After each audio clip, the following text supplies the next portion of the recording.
What if the courage we admire most begins with vulnerability, not strength? We live in a culture that praises armor, certainty, and control. From boardrooms to homes, we're taught to hide doubt and fear. Vulnerability is often mistaken for weakness, and that belief shapes how we act.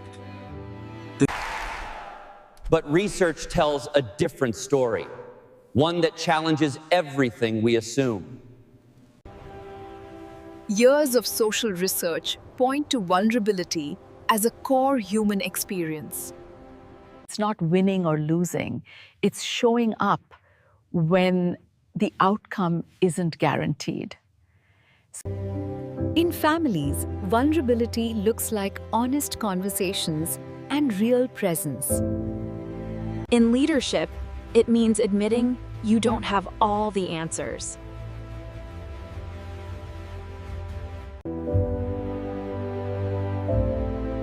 This idea sits at the heart of daring greatly. Yet most of us are trained to avoid vulnerability at all costs. We curate perfection, hiding the parts that feel unfinished or flawed.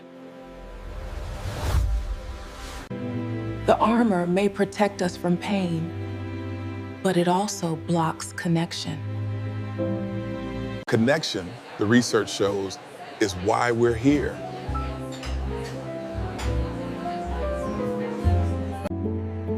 And vulnerability is the path that makes connection possible. To live fully, we must be willing to be seen, without guarantees. That moment of exposure is where courage quietly begins. Not the absence of fear, but the decision to move forward anyway. This is the starting line, where daring greatly truly starts.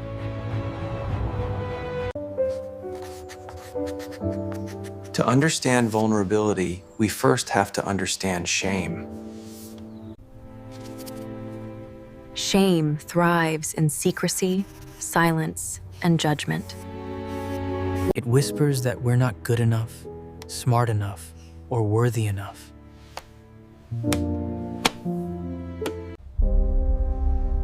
When shame takes hold, vulnerability feels dangerous.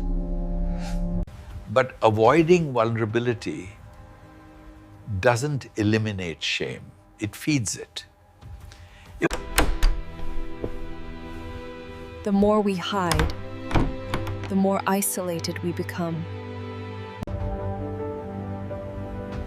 Shame loses power when stories are shared with empathy. Connection is its antidote.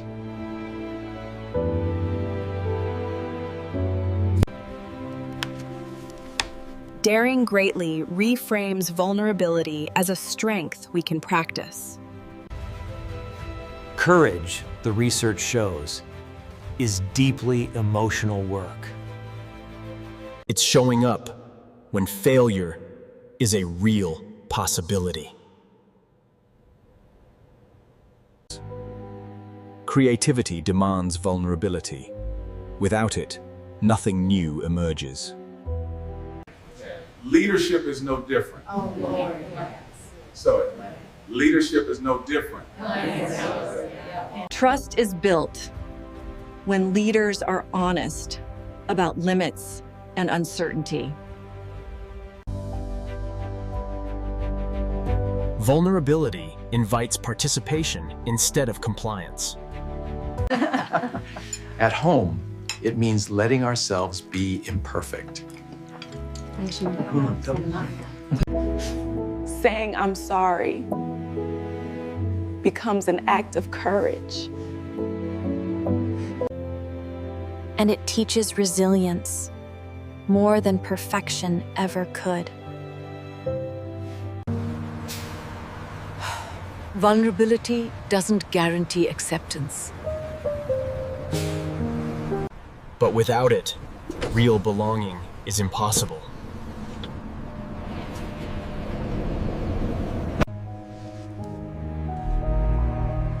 Most workplaces reward certainty, not honesty about fear.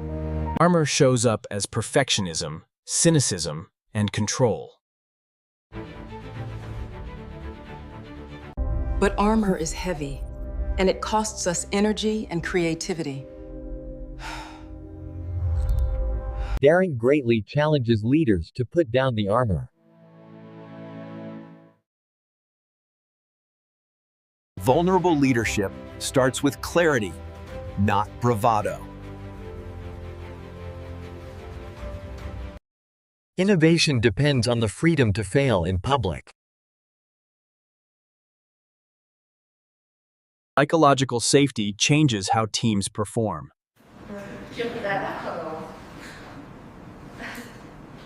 Your analysis of the market data was very helpful. No. I'm glad I could contribute. Feedback becomes a conversation, not a weapon.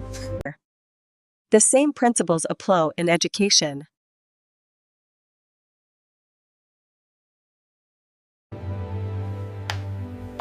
Modeling vulnerability invites curiosity instead of fear. Questions appear when shame leaves the room.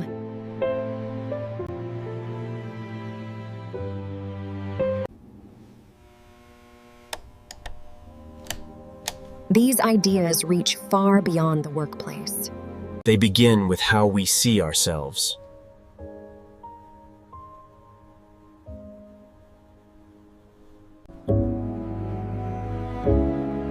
That belief reshapes how we meet the world.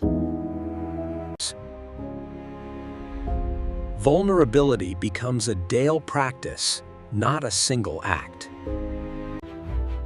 And its impact builds quietly over time.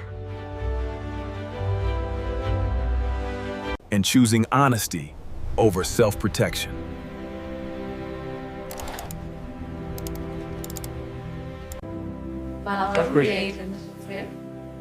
Boundaries make vulnerability sustainable.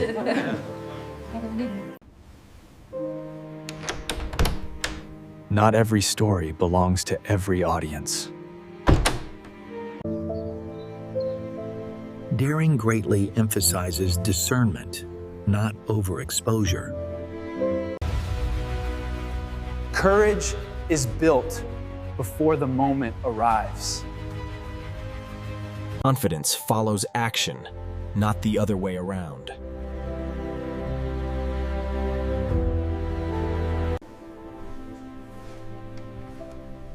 Vulnerability often looks ordinary from the outside. But its effects ripple through relationships.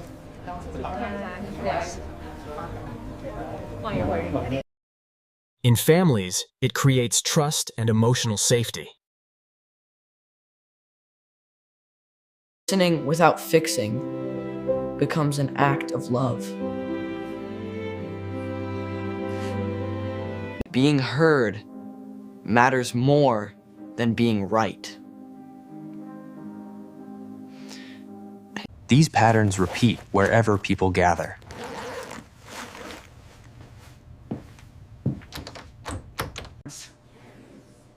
Belonging grows where courage is shared. It doesn't demand sameness, only openness. Vulnerability reshapes how we measure success. Less about winning, more about being real.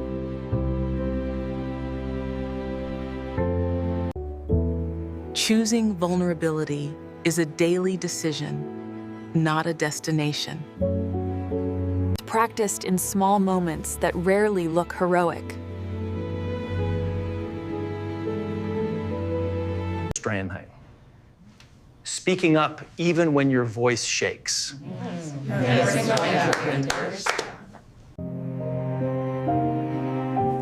Staying present when discomfort appears. Daring greatly reminds us that courage is contagious. The mistake on the Q2 projections was mine, entirely. But here is how we fix it. When one person risks honesty, others follow. Yeah. Trust grows in environments where truth is welcomed.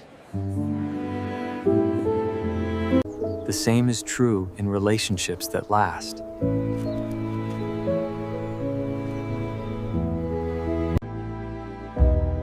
Vulnerability deepens connection without owning it. Authority and vulnerability can coexist.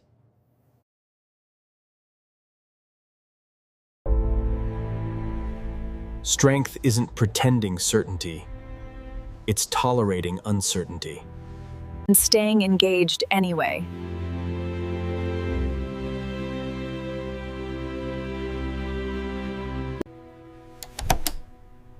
This shift begins internally before it's ever visible. Self-worth anchors the courage to be vulnerable. When we believe we're enough, risk feels possible. Joy appears more often when armor is set aside.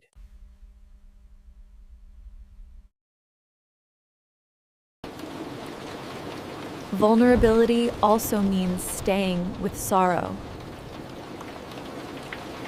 Letting emotions move through instead of shutting them down. It's defined by how we meet it.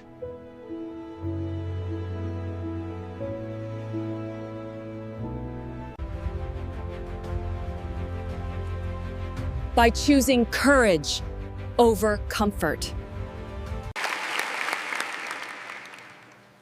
And connection over self-protection.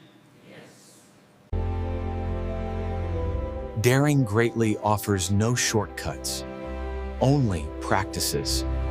Telling the truth.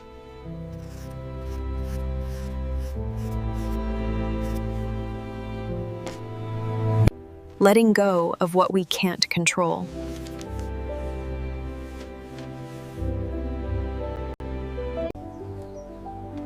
And trusting ourselves to handle what comes next.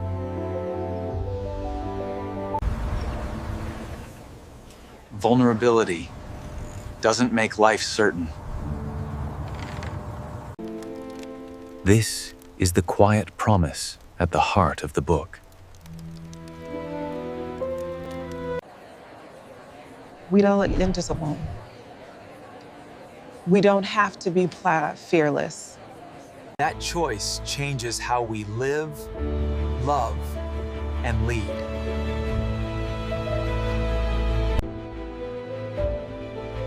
One honest moment at a time.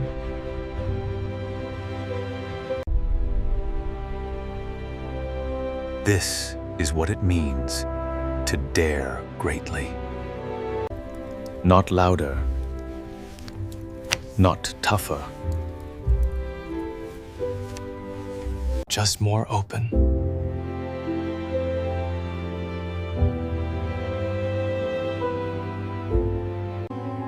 And that openness is where courage lives. Subscribe for Money Mindset books.